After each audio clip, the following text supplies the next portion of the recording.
Facilities that make this program possible are provided by the City of Highland Park. Programs are produced independently by members of the community. The City of Highland Park is not affiliated with the following program or the producers of public access programming and is not responsible for the content. The following program does not reflect the opinions of the City of Highland Park.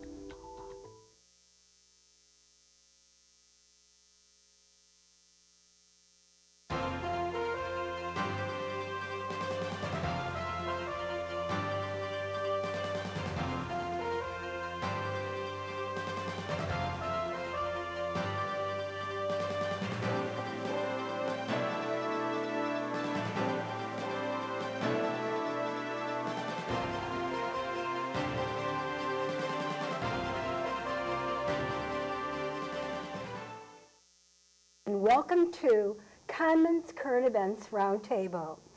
Today we have one of my favorite guests back, Dr. David Hacker, who's a chemical engineer, and he always has so many things that is so important to learn from. I always thought I knew everything, but I found out when I knew you, I didn't seem to know anything more than what you teach me. But I'll tell you something. I'm learning a lot about energy policy and the future, and I want to read something that Dr. Hacker, David Hacker, said. He wrote, "It was said during the oil crisis of the 70s, the energy is the single most important issue of the 20th century, and it will be for the foreseeable future as well. As the world population grows more aware of its opportunities, as it rises out of poverty, its demands will grow for a greater share of wealth. The use of energy is a major part of that wealth." Wow, David, you always say things that are so important I never thought of before. And I think we want to today, since you educate me, I'd like to educate our viewers about the future of energy. There is so much different types of energy, and I've been hearing a lot of things on the news about clean coal, and I think we talked about it this afternoon, right? When we Correct. were at Yes. the Bluegrass, and you were eating that delicious... That delicious. big bowl. You asked for a big bowl of, what was that again? Creole gumbo. Oh, Creole gumbo. Oh my God, I've never seen anybody eat so much Creole gumbo before. But during that Creole gumbo time, you really talked about all these different energies. And one of the things that is coming out, it's the future for clean coal. What in the world is clean coal? Because every time you touch coal, you know, if anybody's ever touched a stone, whatever it's called, a stone, a pebble, or whatever it's called, your hands get black afterwards. So talk about clean coal for us. Well, first of all, let's put this in perspective. What do we mean by clean coal? Clean coal essentially is the elimination of all the waste products that are essentially anti-climate change. And as a result, when we say clean coal, it doesn't mean we wash the coal and give it to you.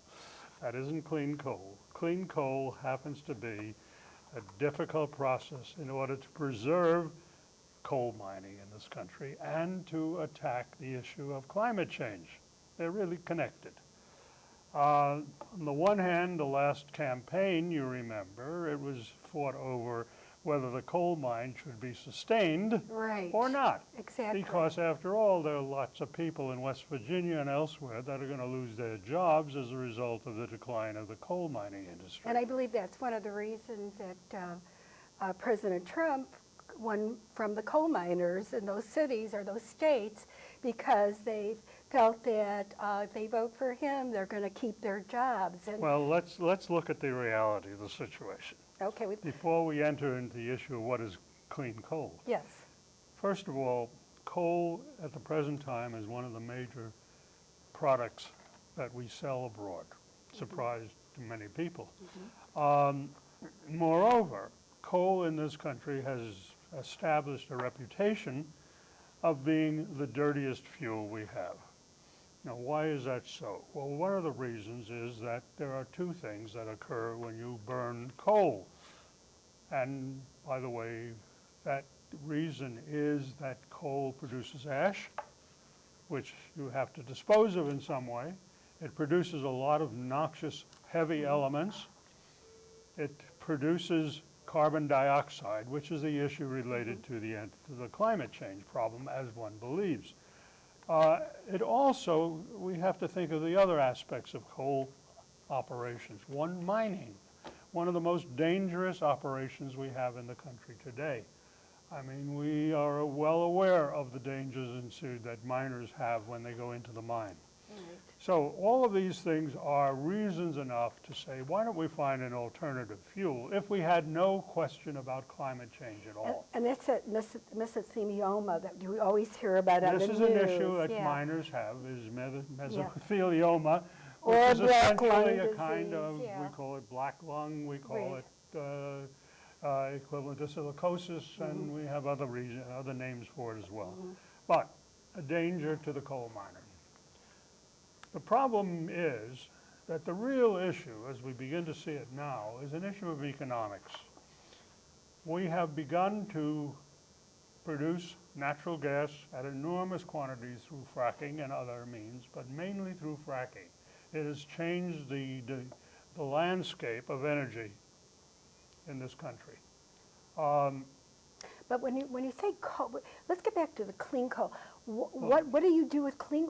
How do you clean the coal? Let's get back to the coal before we get into now we have the fracking. this coal that I described to you, which is really pure carbon, Yeah. plus everything else that is associated with it.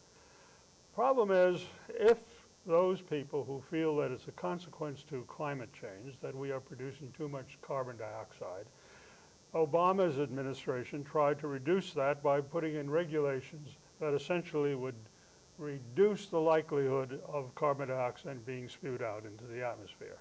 So what are we going to do about it? Well, those people who have their lives dependent upon coal mining and coal mine owners are certainly concerned about this because it would say that their product is no longer useful.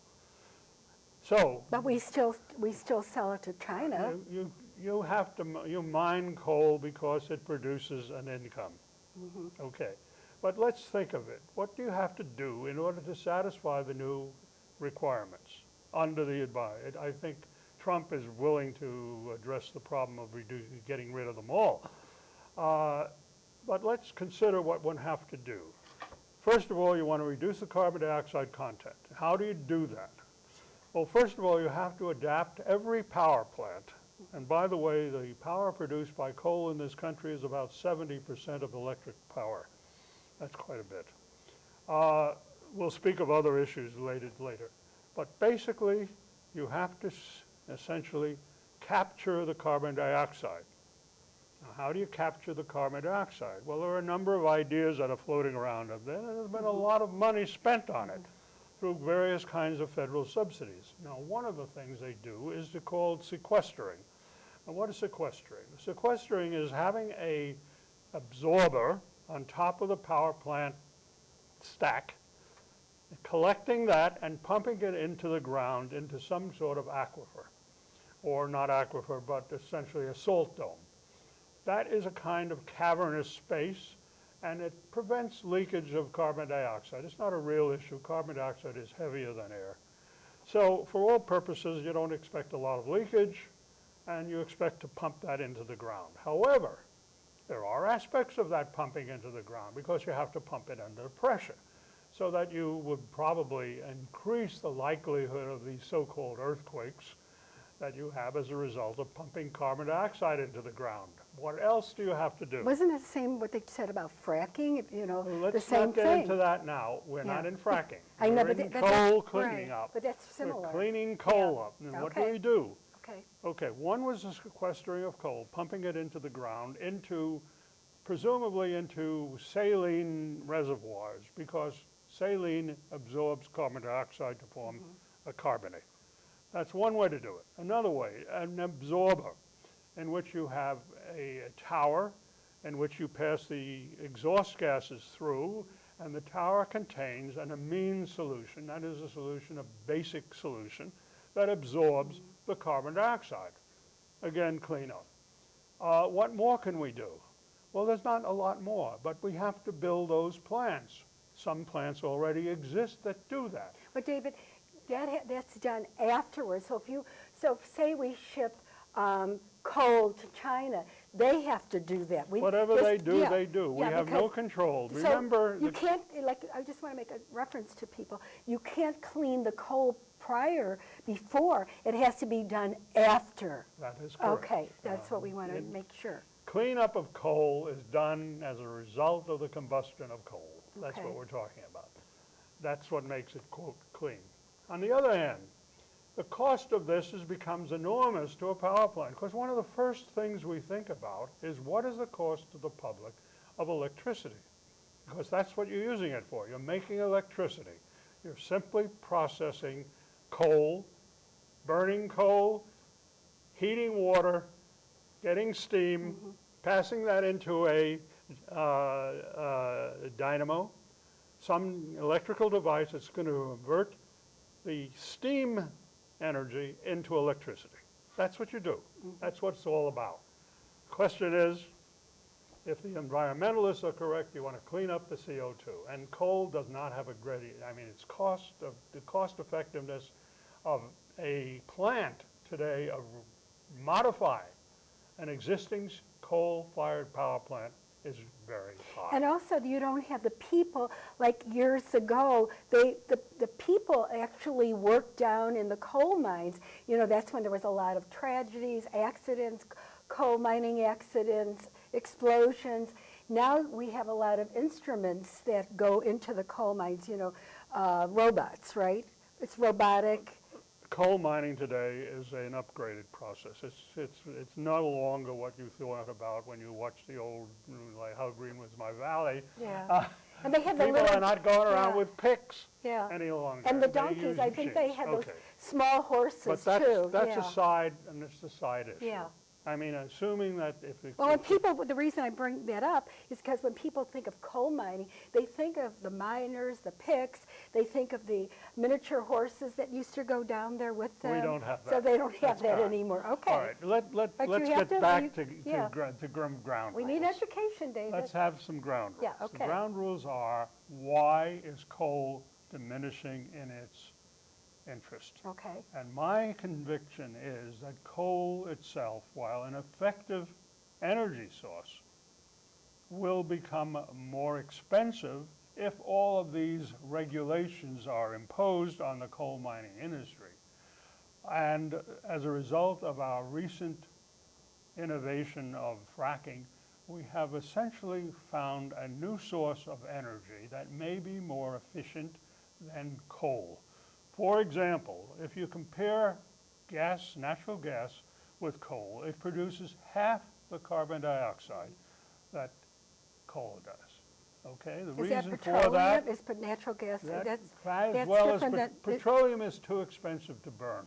And the petroleum is made from, Petroleum is whatever happens in the ground as a result of compression and various other reasons. But fundamentally, the issue is that coal does not compete with natural gas on both cost and as well as satisfying some of the complaints of excessive carbon dioxide production. now, David, does natural gas come from fracking and oil shale? Natural gas is a natural deposit in the ground. Some of it is there in a dome of gas. Some of it is in the porous shale rock. That's why it's called fracking, because you're breaking the shale rock and releasing the gas that's enclosed. That's what fracking is. Now, the cost today is the overriding issue when you come down to it. I mean, no matter what the public thinks, the issue will be determined on the basis of economics.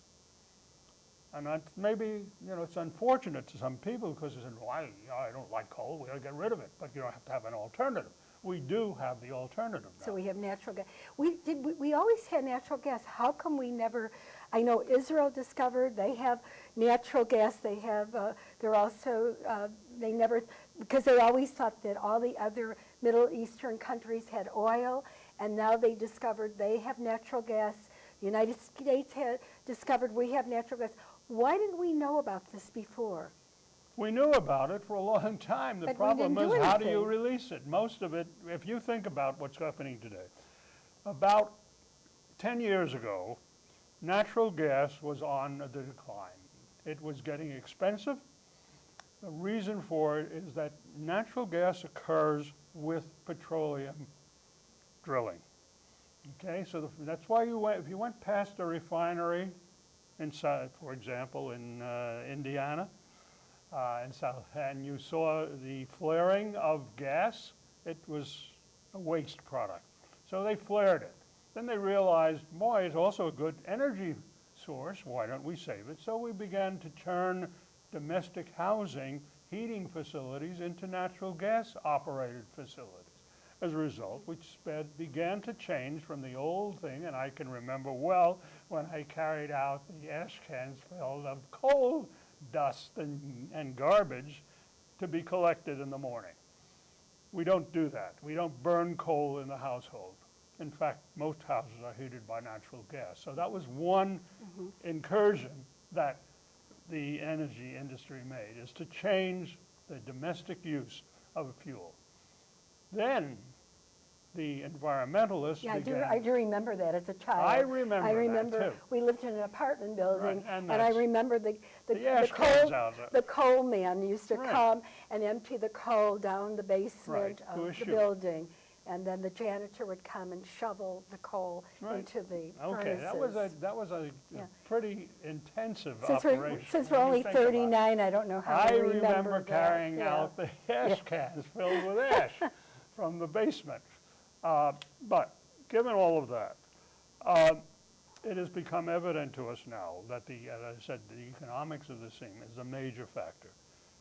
Natural gas is cheaper, produces less carbon dioxide, so it's an advantage. And Illinois, our state has a lot of it. Right, It's one okay, of the so we biggest- are now moving away, and so that even with the impediments of federal legislation, we are moving into a natural gas fueled economy, is my conviction of this now. We will see fewer and fewer coal-fired operations going.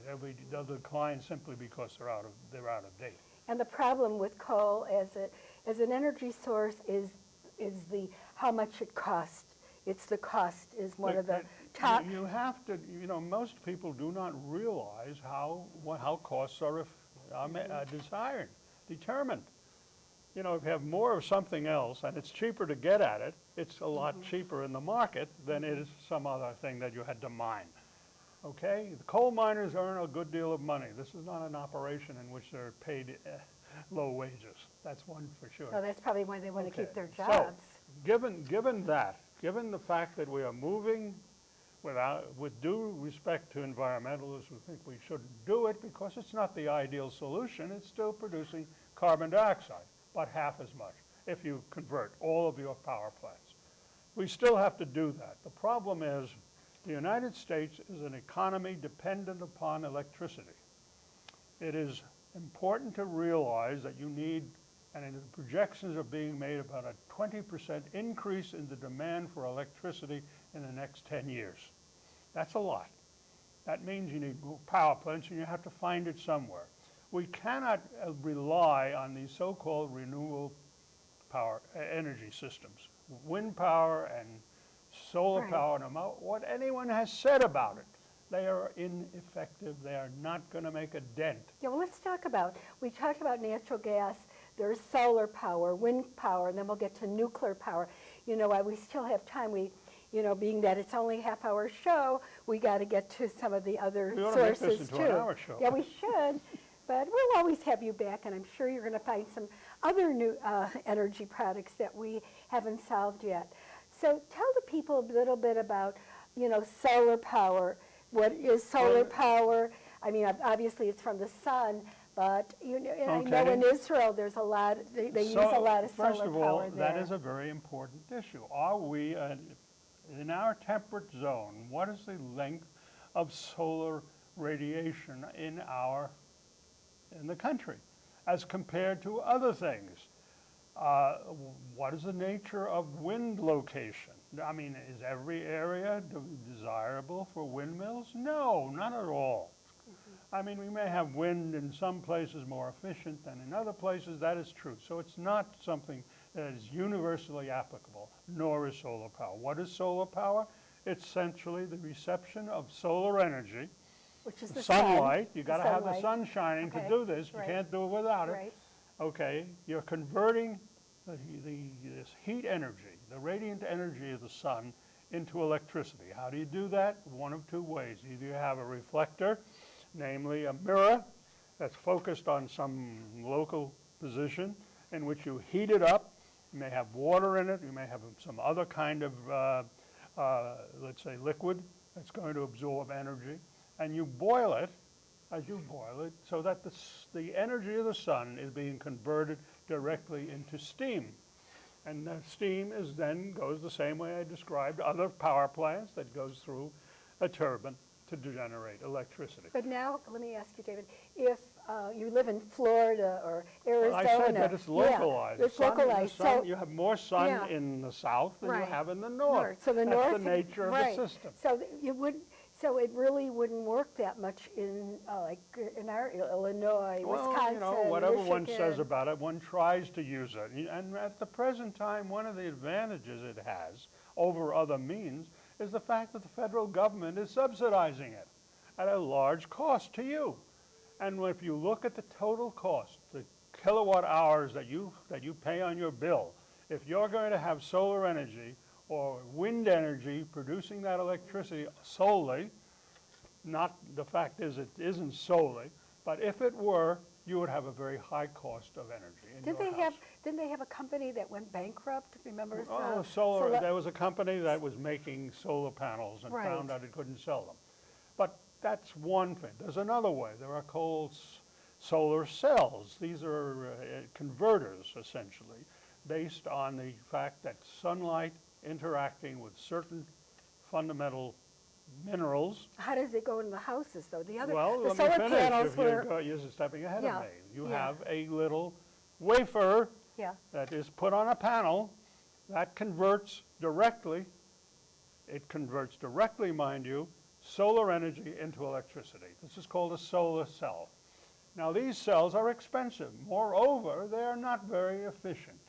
You would like something, if they're 30% efficient at the present time, that's Was it about all better you than get. those panels that they Well, used to do? those are on what them? we're talking about. These are the panels you see on the street corners that Right. run your signals at times.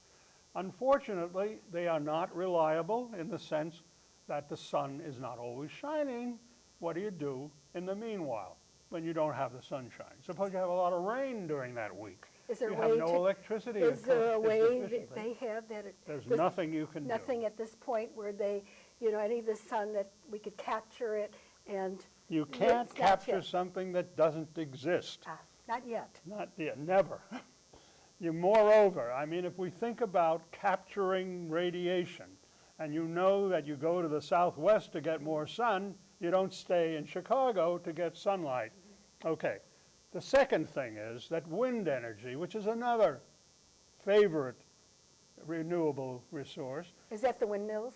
Is that what you're This is talking about? windmills. These are Windmills enormous investments use- in machinery. That started in Holland. Okay. I didn't start in Holland. Holland has them, but every country in Europe has used windmills. We have used windmills. You go out on the plains, you'll find windmills. But the problem there is, one, we know the wind is intermittent. So It how, is do they, no- so how do they use it? Well, I they mean- hope that it's going to blow that day and they'll have the thing turning. If it doesn't go, there's no electricity. Oh, my That's it. goodness. So It's what- as simple as that. That- What that's- else does it do? That doesn't sound very efficient. What else does it do that you really have to worry about? That no one has considered the enormity of land required in order to put the windmills on. Okay, that's an expense. Because when you look at pictures of Israel, you see all these windmills But where is Israel located? in where it's very sunny That's and right. on the desert. Okay, so on let's the not look desert. at Israel as an Okay, example. so people are looking at these countries saying, well, if Israel can do it, we can do it, but they don't realize It's- the climate is different, the logistics And it's a are small different, country. and it's, right, Okay, the size so of New Jersey. My feeling is, at the present time, the total amount of renewable energy coming from solar energy and from wind power is less than 1% of the power produced in the country. That's not a lot. So let's get So to- everyone can yeah. point to say how cheap it is. It has to be integrated into a grid system. Otherwise, it is useless because if I have electricity and I'm dependent upon these forms, I have to know where they're located in order to get. If I want to go and electrify Chicago, I don't have much solar energy nor much wind power in the area, so They I do have to call it the import Windy it. City, don't they? All right, So so you think so? that's my argument Okay. there. I So discount it. what do you find is the best source of energy My now? personal feeling is if we really are interested in reducing carbon dioxide to a zero, the only solution is a nuclear power plant. There's no other, it doesn't produce it at all. And people have a fear of it, don't And they? why are they fearful? Because the word radioactivity tells me that's equal to cancer. Cancer, right. They're Okay. afraid. Unfortunately, it is not true. I mean, even the data that one has collected after Hiroshima shows that the radiation damage directly from radiation was less than they thought, much less. But how come Now, no one sci- is suggesting now Yeah. that we drop nuclear bombs in order Right. to test that principle, but the Right. fact of the matter is, it is not the major cause. And it should not be considered as an impediment to the expansion of nuclear power Right now, development. France and Japan both use nuclear power. Every country uses it to some extent. The Not the fact United States and not Germany. we have 20%, And neither does Germany. 20% of the power produced in this country is nuclear Oh, power. you know what? The Navy uses it. Please, I'm talking about direct energy power plant in this country is 20% of the total power produced of all sources, okay? So 20% tells me that's quite a bit. And where is that plant located? Well, we have one that's just across the lake. It's called the Cook Electric Power Plant, which is a nuclear plant. But do people know? And we have I one at wonder how many Dresden. people. I wonder how many people realize they live near a nuclear power Well, plant. I live 2 blocks away from a nuclear power plant in Michigan. And- From the and Cook nobody- Electric and Power. nobody- I'm not running away. I'm not hiding. I'm not incorporating lead on my. And the houses sell pretty good around you? We have Absolutely, no we have problem. 2 minutes, David. It is 2 not minutes. any problem. The problem is we have to be aware of the consequences, of the pluses and minuses, and no single power system is without something that is of consequence that is negative. So, I mean, you have to consider the best choices you can make. What are the options you have to be successful in producing the amount of power that is absolutely necessary for an industrial society? And when I mentioned earlier that an increase of 20% in the need and the requirements for new electric power plants for the future is quite a bit. And the other sources, these renewable sources, will not satisfy that demand. That's it. Now, what is so hard for people to accept the fact there are certain economics at play, and there are factors associated with what is the most desirable kind of plant that will produce electricity for us in the amount we need. Now, do you see the future being nuclear, or do you see something else? We have just a few minutes to I would solve the say problem. my view is, surprisingly, is that nuclear is the last resort that we have. We have to seriously consider the either replacement of old aging plants, we have to consider the construction of new plants, and we have to realize that coal-fired plants are going out of business. So you don't see any other energy source I coming don't- up? Right now, unless I'm mystified by what I see around me, I have not seen anything that looks very successful. Nothing the successful problem. yet. So you have to really convince the people that nuclear is the way to go, and the plants like at Chernobyl or the 3 Mile Island or whatever, Please those don't are bring those things up. They Yeah. have no relevance. right. but they have relevance but- to the public. But they do have relevance in people's minds, even Yes, though you're it right. isn't the right thing. They still, and so we have to convince the public that the newer ones, they have safety things on them. They have safety things that permit. But we have to thank you again. I got to wrap up this show. I'd love to have you on the show because we only are touching the surface of a lot of these things. So the next time you're on Cahnmanns Roundtable, possibly there will be another one that you didn't think about yet, and that is coming up, and some of the things that are going to be used that we're not even closely aware of. So I want to thank you, David.